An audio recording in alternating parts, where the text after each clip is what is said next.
you must remember the tree.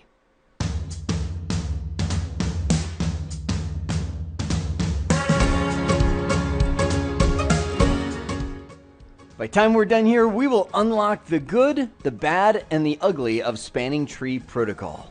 And when I say unlock, I mean unpack. So quick story to start us off. When I first got into Cisco, it was 20 years ago, and I was already an instructor, go figure, teaching Novell and Microsoft. I'm like, hey, I want to teach Cisco. So Cisco had a pretty sweet program. It's called the CCSI, Cisco Certified System Instructor.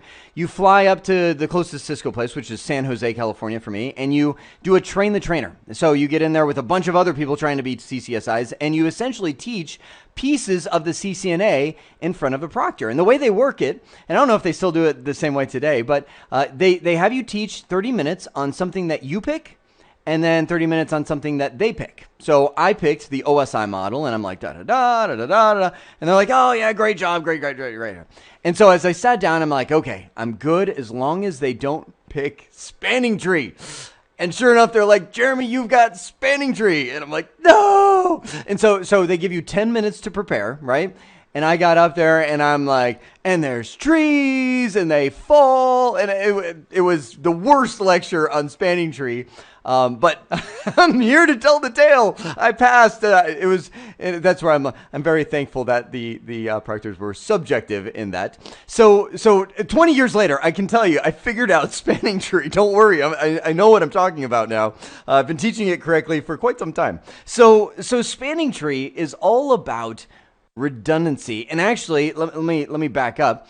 It's from keeping redundancy from taking down the entire network. I mean, here's the fact. Redundancy is good. If you've got, let's just say, a network, and this is the typical spanning tree topology when you're first learning it that people will use.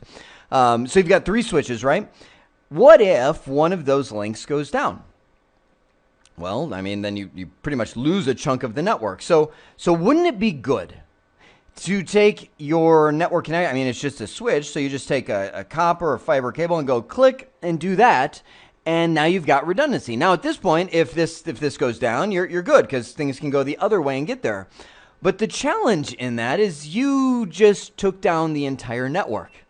Because without spanning tree protocol running, you are subject to something known as a broadcast storm. That is, you know how switches treat broadcasts, right? When something sends a broadcast, which is a message to a MAC address of all Fs, and it does have, 12 Fs, it comes in there and the switch will send it out every single port except the one it received it on. Well, shoop, this switch gets it, sends it out every single port except the one it received it on. Shoop, this switch gets it, sends it out every single port. And by the way, this one went this way. It got that, sends it out every single. Do you see what's going to happen here? You're going to get a broadcast, actually multiple broadcasts that start doing this kind of thing. They do it faster than I can draw that circle. It's like the speed of light. So thousands and thousands of times every single second, hitting every device on your network. What happens? All the devices' processors shoot through the roof. You have devices crashing. I mean, applications freezing. It's essentially a disaster. The whole network goes down, all because you wanted to make it redundant. And that seemed like such a good idea, right?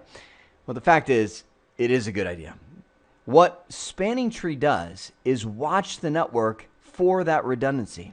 And when it sees the redundancy, it recognizes the redundant connection and says, redundancy. I'm going to disable one of those links. Now, I mean, you and I can unplug a cable just as well as spanning tree, right? Well, but it's going to keep a watch. So it's constantly sending out these packets. You want to know this, write this down. They're called BPDUs, Bridge Protocol Data Units, BPDUs. That's like its little sonar. Once every 2 seconds, it's going boom and sending it around the network. So that way, if any of the primary links fail, it can go, detected, link down, let me go ahead and unblock that link, and now your redundancy is good again. So spanning tree will disable the redundancy, and that's, when I said the good, the bad, and the ugly, that's the bad. It cuts your redundancy, but at the same time, re-enables it if it's needed. So it stops the broadcast storm and yet keeps you redundant. Now, before we go any further, I want you to remember, that's it. That's what spanning tree does. Now, the reason it's so complex and the reason it's a big deal, there's a lot of learning and knowledge that goes into it, is we don't have switch networks of 3 switches. I mean, unless you're in a really small office, we have networks that look like this. This is the best practice design. Now, let me ask you, looking at this network right here, is this network redundant? Think about it. Yeah, it is totally redundant. It's redundant everywhere. You get a device that's connected to the switch right here. It sends a broadcast. It's going out there. It's going out there. This guy's like, I'll send it down here, and that's coming back up here, and that's going down here and back up. I mean, the whole thing blows up in the matter of a second. And this is the suggested design from Cisco. So we know redundancy is good, and I'm going to emphasize that. But now we have to figure out, what is spanning tree going to block? That's why you have to know the rules. See, you and I can look at a picture and be like, oh, let's block that one, that one, that one, right? But that's not how computers work. They work on rules. So here are the rules of spanning tree. You'll want to know these. First thing spanning tree does, and this is probably the most important thing that you and I will be... It's like, no, I want to be done. You and I will be involved in is we need to elect the root. What is the root? The root should be the center of the network. But a lot of times it's not. And that's because spanning tree is actually on by default. So every Cisco switch that you pull out of the box, it's running spanning tree. That's why so many people don't know about it, is it just does its thing. But guess which switch it's going to pick as the root bridge of the network? Oldest one. Oldest. Like not the one that's been running the longest. I mean like oldest manufacturing date. So you've got these giant core switches that are $100,000 a piece that run everything. And then there's some little, 100 megabit per second Catalyst 3550 forgotten in a closet somewhere. If you don't intervene, that Catalyst 3550 is going to be the root bridge of the whole network. And what's funny is when I first learned that, I'm like, why would they do that? Imbeciles. Like, why would the standards body create something that would pick the oldest root? And then I thought about it, I'm like, I'm the imbecile. They are smart. The reason why is because they're going for network stability. If they didn't pick the oldest switch and you didn't do some configuration, every single time you bring a new switch into the network, bam, it's the new root bridge. It's got the newest, right? So they're introducing stability because if you change the root bridge, you actually cause network outages, right? So that's the first step. You elect the root bridge. I've got to get my buttons down here. You elect the root bridge, the center of the network, and it will do that automatically if you and I don't get involved. Then all the switches find the best path to the root network or the root bridge, right? So let's bring this redundant link back into the picture. So that's the big question. How does spanning tree find the best path? Well, the first thing it's going to prefer is the lowest cost. Think of this like an ordered list of events. It's like, okay, I got to find the best way to get to the root. First way I'm going to do is the lowest cost. But if that doesn't work, I've got other methods. So I want you to keep that in mind as we go through this. So the lowest cost. Well, define cost, Jeremy. This is the cost. Now, there's a much more extensive table than this. It goes to 10 gigs and 40 gigs and et cetera, et cetera, et cetera. There's a bigger table than what you're seeing here, but this is the primary links that we see in our networks nowadays. 1 gigabit per second. Let's just say all these are 1 gigabit per second. They will be a list of 4, or a cost of 4, right? So let's just say this switch is running its spanning tree calculation, and let's say that this switch ended up being the root bridge. We're just going to make some assumptions here, right? What it's going to do is going to say, okay, I need to find the best path to the root bridge, right? This way is a cost of 4. This way is a cost of 8. Okay, bing, bing, bing, bing. I win, right? No need to go on in this list because I've already figured it out. Same thing, if this guy was running spanning tree, every switch, can I emphasize that? Every switch runs this calculation. So switch by switch by switch, they're doing their thing. So this switch is going to come up and be like, okay, same thing, cost of 4, or I go that way and it's cost of 8 because I can detect that with my, what are they called? BPDUs, Bridge Protocol Data Units. Those are little sonars which will go out, and that's how it detects, there's a loop, and it can detect all the links that it went through, so it can figure out the cost, right? So that's the first way. That's what they do. Second way, if that way is tied, so okay, why would it be tied? Well, what if we had a topology that looked like this,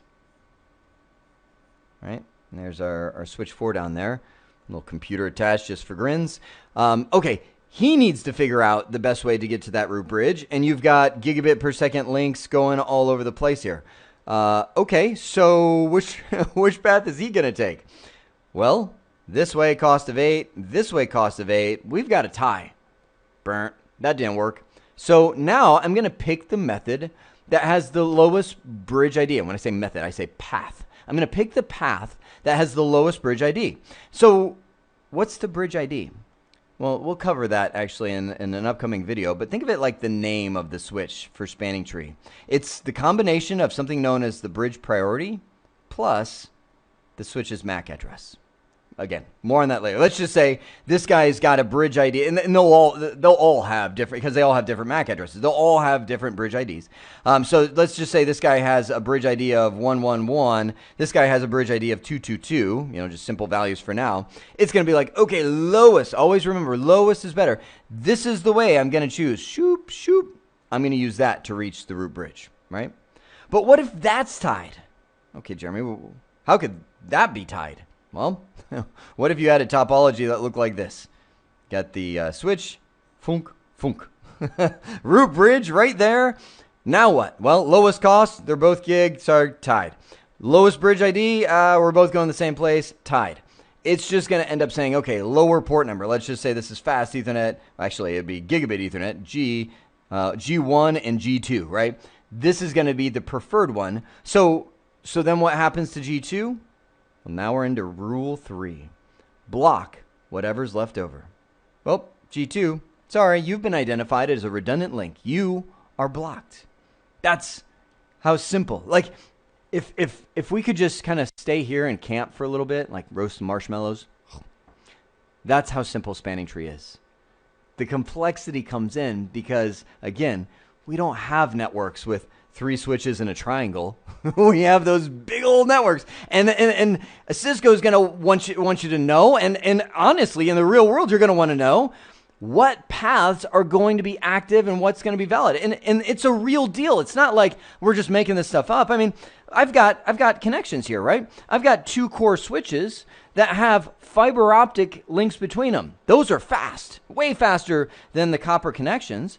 But guess what? This is the oldest switch in the network because these are a little bit newer.